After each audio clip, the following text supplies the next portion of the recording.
An old woman, 67 years old, exhausted from imprisonment, stands before the cold execution block. But when the executioner gives the order, she refuses to kneel. Margaret Pole steadfastly refuses to place her head on the block. She defies her executioner, telling him he must find a way to take her head himself. Her resistance, combined with the inexperience of the replacement executioner. What happened as a result was straight out of a horror movie involving 11 axe blows. Why would an elderly woman endure such brutality?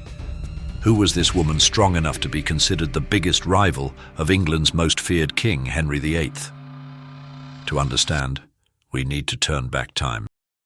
Margaret Pole was born on August 14, 1473.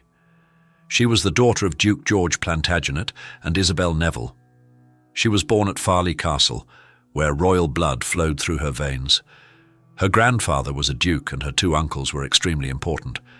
Edward IV, who was King of England when she was born, and Richard III, who would later succeed Edward IV. But at that time, being close to royalty wasn't always a blessing. It could often lead to disaster, and tragedy struck Margaret repeatedly when she was very young. Her mother, Isabel Neville, died suddenly at just 25 years old, only a little over 2 months after giving birth to her second son, Richard. Her father, Duke George, then acted strangely. He suspected his wife's lady-in-waiting, Anchorage Twiniho, had poisoned his wife. George had Twiniho tried, and she was executed in 1477 due to George's connections at court. Soon after, Margaret's youngest brother, Richard, also died at 2 months old. The tragedy continued when her father, Duke George, developed a grudge and then conspired against his own brother, King Edward IV. King Edward IV discovered the plot and ordered the execution of his own brother, Duke George, for treason. In just a year and a half, Margaret Pole had lost her mother, her infant brother, and her father. She and her brother Edward were now completely alone in a dangerous world. When Margaret was 10 years old, a big change occurred on the throne. Her uncle, King Edward IV, died, and Richard III ascended to the throne. Richard III removed Margaret and her brother Edward from the line of succession. But fate took another turn. At the Battle of Bosworth in 1485, Henry Tudor defeated and killed Richard III, declared himself King Henry VII, and established the Tudor dynasty. Although Henry VII married Elizabeth of York, Margaret's cousin, to unite the warring houses, Henry VII still did not trust the remaining Plantagenet line. Margaret, and especially her brother Edward, had a more direct blood connection to the throne than he did, making them a potential challenge. Henry VII did not trust Margaret and her brother, and he would deal with them ruthlessly. His greatest fear seemed focused on Edward. To keep a close eye on him, Margaret's brother Edward was moved to the Tower of London at just 10 years old. Edward's fate was tragic. As an adult, Margaret's brother became entangled in an unsuccessful escape plot. The consequences were devastating. Margaret's brother was executed on Tower Hill. Edward's death left a chilling truth. Margaret was now the last surviving member of the Plantagenet line who could directly threaten the Tudor throne. This would forever remain a big question mark in the minds of the reigning dynasty. As a young woman, Margaret married Richard Pole. This marriage was not exactly a choice of the heart, but a perfect political arrangement for King Henry VII. Richard Pole was a relative of the king and one of his most loyal servants. Margaret and Richard had 5 children together: Henry, Arthur, 1 daughter, and 2 more sons. Life as a mother surely kept her busy.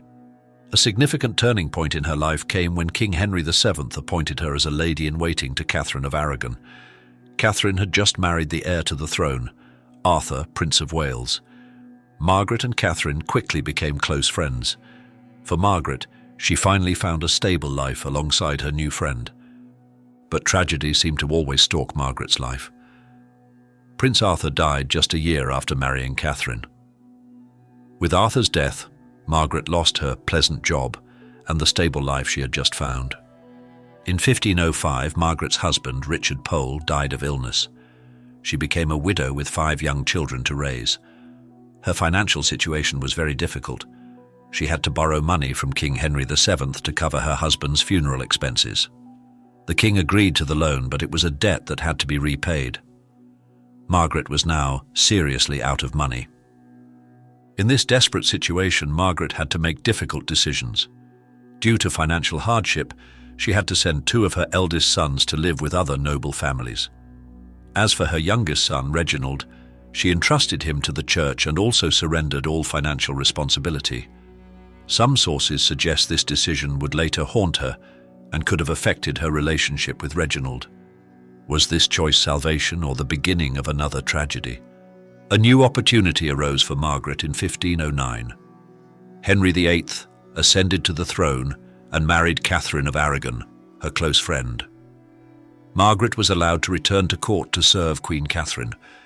Henry VIII was generous to her. He granted Margaret a generous allowance.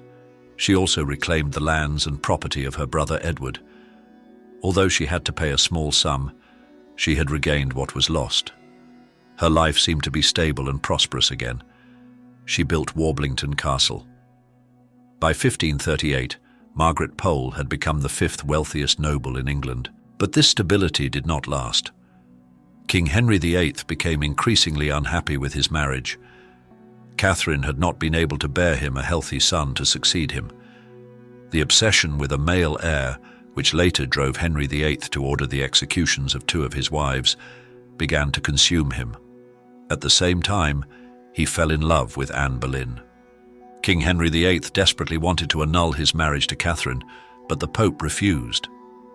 Facing this deadlock, Henry made a bold and shocking decision. He solved the problem himself by breaking away from the Roman Catholic Church and founding the Church of England, making himself its head. This decision completely changed the political and religious landscape in England. For Margaret, the immediate consequence was that she lost her job as lady-in-waiting to Queen Catherine. Facing this huge change, Margaret Pole's loyalty clashed directly with the king's will. Margaret openly opposed Henry VIII's divorce and the break from the Catholic Church. She was a public critic of the king's policies.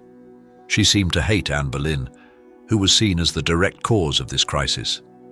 Her steadfast loyalty to her close friend Catherine and her Catholic faith were unwavering.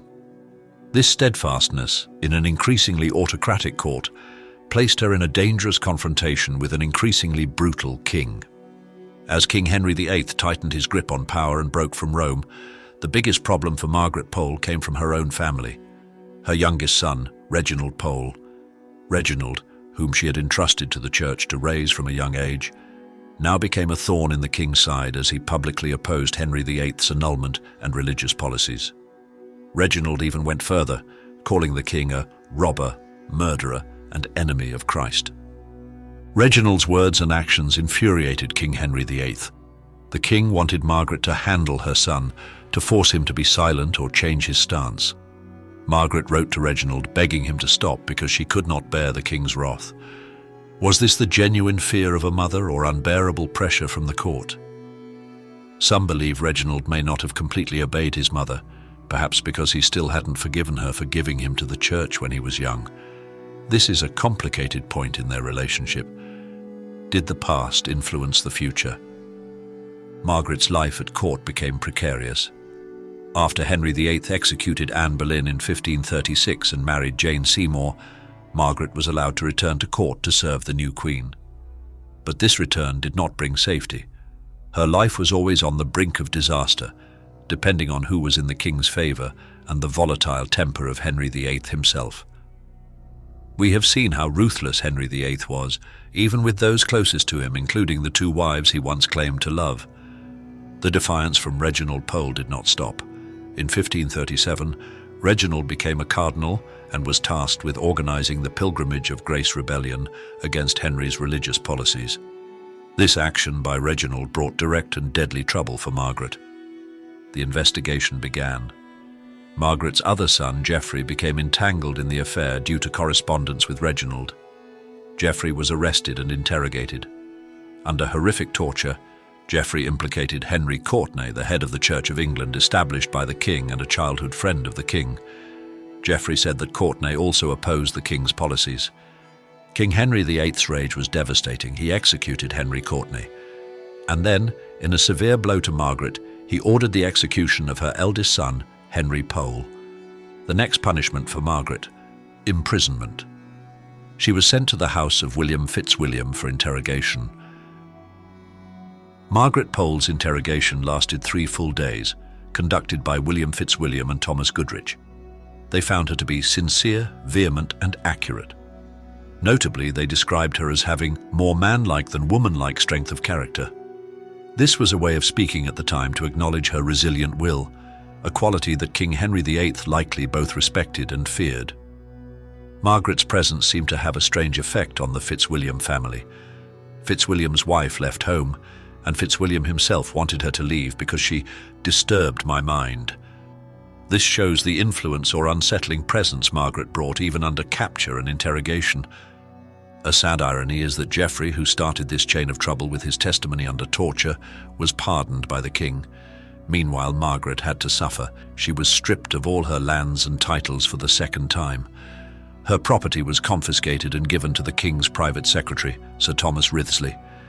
Margaret had returned to square one, losing everything she had built. The evidence brought against Margaret came from Thomas Cromwell, the king's notorious right-hand man and architect of many political executions. Cromwell claimed to have found a tunic in Margaret's belongings embroidered with the 5 wounds of Christ. This was considered irrefutable proof that she still supported the Roman Catholic Church and opposed the king. However, there is a possibility this was a setup. The source suggests that Cromwell did not always do things legally and may have betrayed Margaret in the worst way. It's very likely he planted that tunic in her belongings to create a legitimate reason for her imprisonment and execution. This is a chilling reminder of the ruthlessness of Tudor politics. A fateful irony occurred. Thomas Cromwell, primarily responsible for sending Margaret Pole to the Tower of London, was later also executed by King Henry VIII in 1540. The executioner of others eventually faced a similar fate. Meanwhile, Margaret was imprisoned in the Tower of London, awaiting her fate.